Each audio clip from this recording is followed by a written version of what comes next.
Hi friends, welcome back to my channel. So ಇವತ್ತಿನ ವಿಡಿಯೋದಲ್ಲಿ ಮೇಯ್ನಾಗಿ ದೊಡ್ಡ ಕ್ವೆಶನ್ನೇ ಇರೋದೇನು ಅಂದರೆ, ಎಂಟೈರ್ ಪ್ರೆಗ್ನೆನ್ಸಿಯಲ್ಲಿ ನಾವು ಎಗ್ ಏನಾದರೂ ಸ್ವಲ್ಪ ಜಾಸ್ತಿ ತಿಂದ್ಬಿಟ್ರಿ ಅಂತಂದರೆ ನಮ್ಮ ಹೊಟ್ಟೆಯಲ್ಲಿ ಬೆಳೀತಾ ಇರುವಂತಹ ಮಗುವಿಗೆ ತಲೆ ಕೂದಲು ತುಂಬಾ ಕಡಿಮೆ ಆಗುತ್ತಂತೆ. ಹೌದಾ ಅನ್ನೋ ಥರ ಕ್ವೆಶನ್ಸು ತುಂಬಾ ಬಂದಿದೆ. ಸೊ ಆ ಥರ ಎಲ್ಲನೂ ಏನೂ ಇಲ್ಲ, ಇದು ಒಂದು ಮಿತ್ತು. ಸೊ ನಾನು ಪ್ರೀವಿಯಸ್ ವೀಡಿಯೋದಲ್ಲಿ ಹಾಕಿದ್ದೀನಿ ಮಿತ್ಸ್ ಇಂಥವೆಲ್ಲ ನಂಬಕ್ಕೆ ಹೋಗಬೇಡಿ, ಮಗುವಿನ ಬೆಳವಣಿಗೆ ಪ್ರಾಬ್ಲಮ್ ಆಗುತ್ತೆ ಅಂತ. ಸೊ ಅದರಲ್ಲಿ ಒನ್ ಆಫ್ ದ ರೀಸನ್ ಆಗಿ ಇದನ್ನು ನಾನು ಹಾಕಿದ್ದೀನಿ. ನೀವು ನೋಡಿಲ್ಲ ಅಂದರೆ ಹೋಗಿ ನೋಡಿ, ಸುಮಾರು ವಿಷಯಗಳನ್ನ ಅದರಲ್ಲಿ ನಾನು ತಿಳಿಸ್ಕೊಟ್ಟಿದ್ದೀನಿ.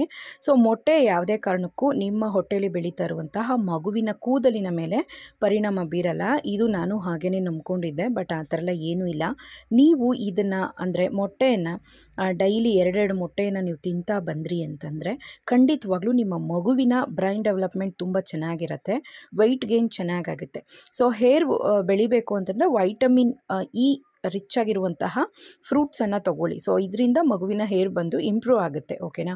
ಸೊ ನೀವು ಬಂದು ಮೊಟ್ಟೆಯನ್ನು ಅವಾಯ್ಡ್ ಮಾಡೋದು ತುಂಬಾ ತಪ್ಪು.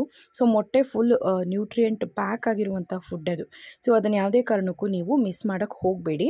ಸೊ ಡೈಲಿ ಬಾಯ್ಲ್ಡ್ ಎಗ್ಗನ್ನು ತೊಗೊಳ್ಳಿ. ಆಮ್ಲೆಟ್ ಆಗಲಿ ಆಫ್ ಬಾಯ್ಲ್ ಆಗಲಿ ಬೇಡ, ಅದರಲ್ಲಿ ಬ್ಯಾಕ್ಟೀರಿಯಾ ಕಂಟೆಂಟ್ ಇರುತ್ತೆ, ಅದರಿಂದ ನಿಮಗೆ ಹೊಟ್ಟೆ ನೋವು ಇಂಥದ್ದೆಲ್ಲ ಬರ್ಬೋದಷ್ಟೇ. ಚೆನ್ನಾಗಿ ಕುಕ್ ಮಾಡಿ ತಿನ್ನಬೇಕು. ಸೊ ಅದರಲ್ಲಿ ವೈಟಮಿನ್ ಡಿ, ಪ್ರೋಟೀನ್, ಕ್ಯಾಲ್ಶಿಯಂ ಎಲ್ಲನೂ ಸಿಗುತ್ತೆ ನಿಮಗೆ.